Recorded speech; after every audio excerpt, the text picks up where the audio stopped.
Во Хрватска на полнок стапува во сила предизборен молк пред парламентарните избори закажани за во недела на 5 јули.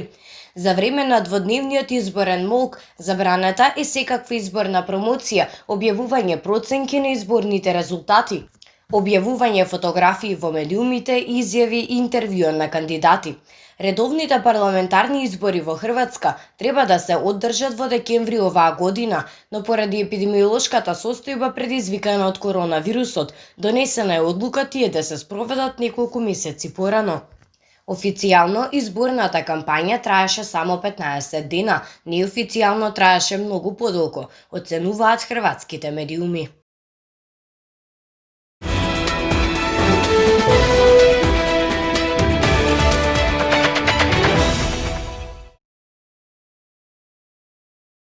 Градоначалникот на Белград Зоран Радојчиќ, но предлог по штабот за вонредни ситуации, донесе одлука за прогласување вонредна состојба која стапува во сила денеска.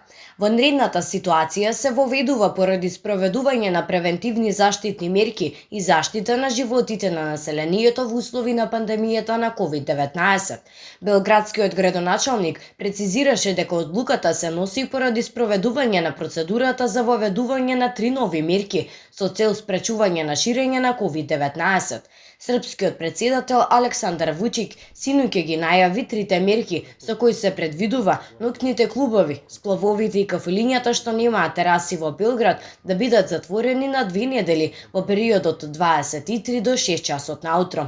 Тој додаде дека парично ќе бидат казнети лицата кои што нема да носат заштитни маски во трговските центри и јавниот градски и меѓуградски превоз, ќе бидат затворени и студентските домови затоа што голем број студенти се заразени.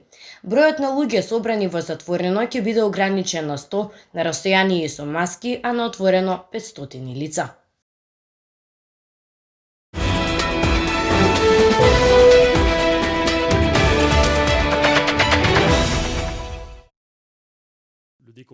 Францускиот премиер Едуард Филип денеска поднесе оставка за функцијата шеф на владата, соопшти Елисејската палата. Со оваа одлука всушност во оставка и целата влада, информираат француските медиуми. Филип е премиер во Франција од 15 мај 2017 година.